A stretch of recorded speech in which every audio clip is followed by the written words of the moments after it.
A single comment in a player's podcast has turned into the flashpoint of the Indiana Fever's offseason, and a test of how the WNBA's newest powerhouse intends to build around Caitlin Clark.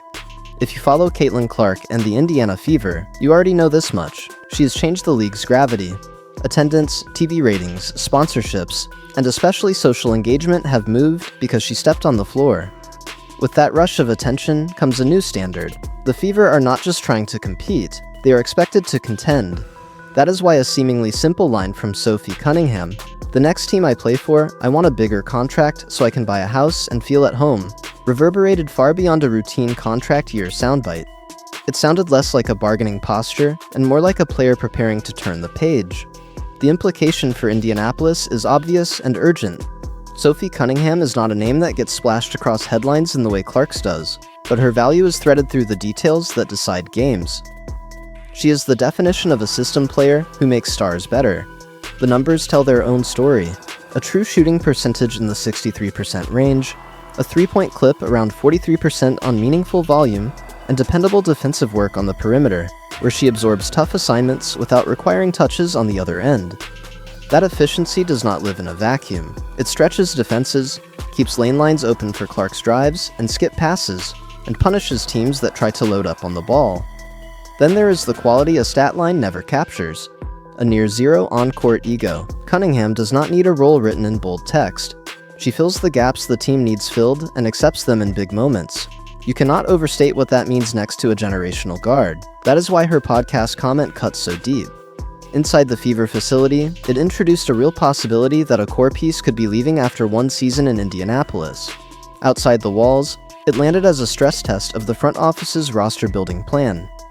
The question is not simply whether the club can match a market offer. It is whether the Fever will signal, in deeds rather than words, that the players who make their system sing are priorities. For a franchise that just traded a premium draft pick to acquire Cunningham, the optics matter almost as much as the outcome. To understand the stakes, start with the environment. The WNBA is growing fast. Ratings hit multi-year highs during the 2025 season. Sponsor interest has spiked. Team valuations are climbing. Nothing captures that surge better than the social metrics. A study by STN Digital, using ZoomFif's measurement suite, estimated the Indiana Fever's social media value at $55.04 million for the 2025 season, along with 38.73 million engagements and 1.17 billion impressions. That value, calculated as a paid media equivalent based on impressions, video views, and engagement, is staggering on its face. It becomes almost unbelievable when you realize second place, Dallas, finished at $8.61 million. That is 5 times lower. Caitlin Clark is the engine of that surge, but the system thrives on more than one cylinder.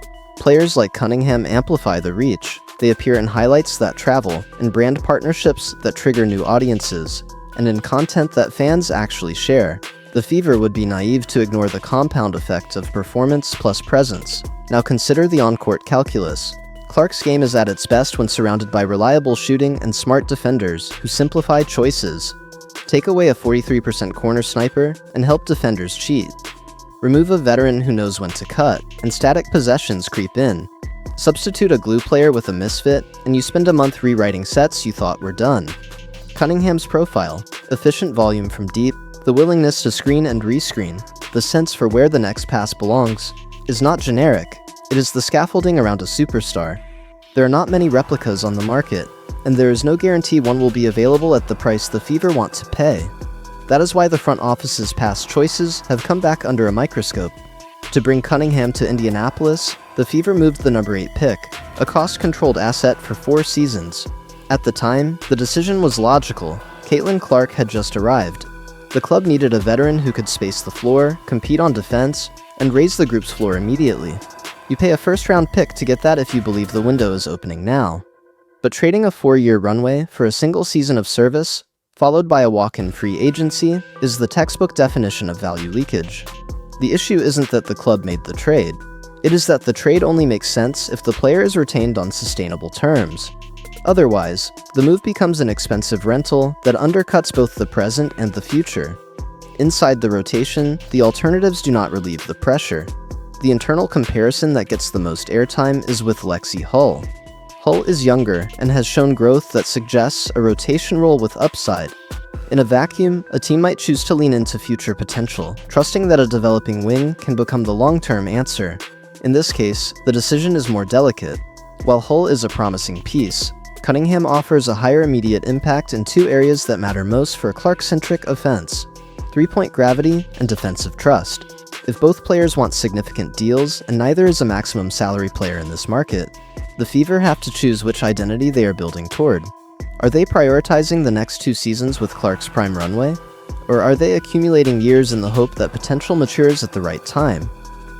Get it wrong, and they risk losing a proven veteran without a replacement who can match her influence across 30 minutes a night. The question grows more complicated when you factor in the current development curve of KK Timpson. Hopes were high that Timpson would take a jump in overseas play, building the case for a bigger role at home. The tape tells a mixed story. She looks strong against lower-tier competition, but the Polish is not there against top European clubs. That isn't a condemnation. Player development is rarely linear, but it does matter for a contender trying to solve the wing rotation. Counting on a leap that has not yet happened is not a plan. If Cunningham leaves, the Fever would be asking unproven players to fill proven minutes. That is how schemes built for April and May get compromised in August. So what is really happening behind the scenes? The honest answer is that only the parties at the table know the precise numbers, but the signals are loud. A player does not casually pivot from praising her current team on air to discussing a future home in abstract terms without a reason. The most logical reading is that there is a gap between what Cunningham's camp believes is fair market value and what the Fever are prepared to commit within their salary cap plan. The team's front office is not incompetent. They are juggling realistic cap constraints, roster balance, and the need to plan ahead for more expensive deals. The risk is that in trying to be disciplined, they send the wrong message, that the connective tissue which holds the system together is dispensable. That has consequences beyond one contract. It affects the way future free agents evaluate the club. It influences how hard current role players will push to stay. In a league where glue players decide playoff series as often as stars do, undervaluing them is a strategic error. On the other side, it is equally important to understand Cunningham's position. She wants a larger deal. Given her production, her profile, and her versatility, that is not a controversial stance. The WNBA's cap is still tight. Salaries, even after recent increases, lag behind what the market could bear under a different CBA. Players who outperform their contracts want stability and recognition while they are in their prime. Cunningham's phrasing, "buy a house and feel cozy," has been mocked in corners of the internet, but it is a plain-spoken way of describing stability. For a professional athlete whose value is precisely in her willingness to do the dirty work without complaint, asking for a fair share is not greed. It is an acknowledgement that careers are short and windows open and close quickly. Layered over all of this is the macroeconomics of the WNBA in the Clark era. The Fever's social metrics are not a vanity project. They have real-world impacts. More eyeballs mean more partners, better local media deals, fuller buildings, and more leverage at the league level. Cunningham is not the reason the Fever's social value hit $55.04 million, according to the STN Digital Zoom study relayed by Forbes. Clark is the reason, but Cunningham, as one of the most searched players in the league and a recognizable face to casual fans, contributes to that rise. Sponsors like to have multiple on-ramps to a team. A strategically built roster has more than one marketable face, even if one is a supernova, and uses that to diversify revenue. Losing one of those conduits is not just a basketball loss, it is a marketing loss that can show up in next year's pipeline. Some critics have framed the entire story as a referendum on the Fever's competence. That is premature. Front offices are paid to make tough calls with imperfect information and fixed constraints, but they are also judged on their ability to convert assets into sustained advantages. Trading a first-round pick for a one-year rental would be a self-inflicted wound, especially for a club that has finally convinced a skeptical fan base that it is serious about winning. The pragmatic course is clear. Retain Cunningham on terms that do not compromise the future, or replace her with a player whose skill set and temperament are as close as possible to hers. The latter outcome is possible in theory. In practice, it is rare. The debate has also been colored by a familiar online split over Caitlin Clark's impact on the WNBA. On one side, a flood of new fans and media insist that she moves the needle like no one else, which is borne out by hard data. On the other, a contingent of older school voices downplays the idea that one star should dictate the priorities of an entire roster. The truth is not halfway between those poles, it is orthogonal. Building around a generational talent is not an abdication of team values. It is the recognition that the fastest route to a title is to maximize what the best player does better than anyone else. Two things can be true at once. The Fever must not allow one personality to define the franchise, and everything from roster composition to play calling should be designed to extract every ounce of value from Clark's rare talents. That is not hero worship, it is good strategy. Where could Sophie Cunningham land if she truly hits the open market? Speculation circles the same names. A media-savvy market like New York, where a high-volume shooter who defends and says little fits into a ready-made contention plan. A contender needing perimeter shooting and toughness on the wing. A club that is already over the top and wants veteran insulation for the playoffs. In each case, the selling points mirror what Indiana should be emphasizing. Plug-and-play spacing, defensive competence, team-first mentality, low maintenance. Teams that win trophies are littered with players like that. They are never cheap, but they are almost always worth it. That brings us back to the Fever's dilemma. How do you maintain cap flexibility and still keep essential role players? The answer lies in structure, multi-year deals with descending numbers, incentives tied to team performance rather than empty individual lines, player options that give a sense of control without stranding the franchise. These are the tools available under the current CBA. They are not glamorous, but they are the language of sustainable contention, and they are the only way to prevent a cycle of churn that forces a team to reinvent itself every fall. Look beyond the spreadsheets for a moment and think about culture. Organizations communicate their values most clearly in quiet moments. What gets rewarded? Who gets prioritized? Which profiles are treated as interchangeable? If a club consistently undervalues the players who disappear into the work, who screen, sprint, and shoot only when it matters, it will find itself struggling to attract those same profiles later. Free agents talk to each other, agents share notes.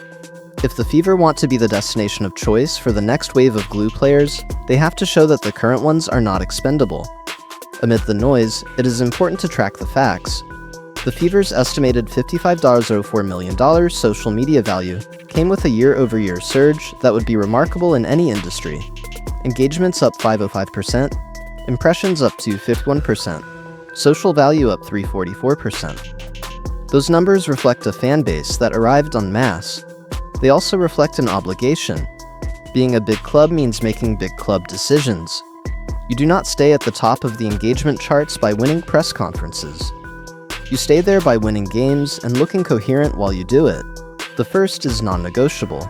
The second is what a case like Cunningham's can compromise if it is mishandled. There's also a human layer to consider.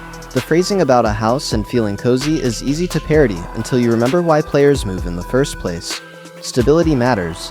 Knowing where you will be for the next 3 summers matters. Feeling like you will not be shuffled at the first opportunity matters. For a player whose role is to mute her ego and do what the team needs, hearing that the team is ready to invest in you earns a loyalty that cannot be faked. It lubricates the next hard conversation about minutes or matchups or shots. Ultimately, this is not just a story about Indiana and one player. It is a microcosm of what the WNBA will have to navigate as it scales. The league is attracting millions of new eyeballs because of a handful of magnetic personalities. The product will hold them only if the basketball keeps getting better and the teams build wisely. That means rewarding the stars who drive the marketplace and protecting the architecture that allows them to shine. It means treating roster moves not as transactions, but as declarations. And it means understanding that the pieces fans do not always see clearly are the ones coaches trust most. If you want the short version, here it is. Caitlin Clark has rewritten how the WNBA is consumed and talked about. The Indiana Fever have a once-in-a-generation opportunity to convert that attention into banners. They cannot do it with slogans. They can only do it by stacking the right decisions, starting with the players who make their best player better. Sophie Cunningham is one of those decisions. Losing her after one season, especially after spending a high pick to bring her in, would be a basketball blow and a brand misstep. Keeping her on a responsible deal would be a sign that Indianapolis understands what wins in May and June. If the club decides it cannot or should not retain her, it has to produce an alternative that does what she does: shoot, defend, disappear into the hard work from day one. There is no margin for romantic experiments when the top of the league is this crowded. There is a reason Cunningham's line traveled as far and as fast as it did. It was honest. It sounded like a professional telling the truth about value, stability, and the importance of being seen by your own organization. Sometimes the clearest voice in a negotiation comes from a player who has already accepted the next step. That does not make this situation inevitable, but it does make it urgent. The Fever have the chance to prove that they can match the speed of the WNBA's evolution with the maturity of a franchise that wins with its head and its heart. The next set of headlines will tell us whether they took it. Because yes, Caitlin Clark moves the needle more than anyone else in the WNBA right now. But if that needle is going to point toward championships instead of trending topics, she needs teammates like Sophie Cunningham. That is not a hot take. That is basketball.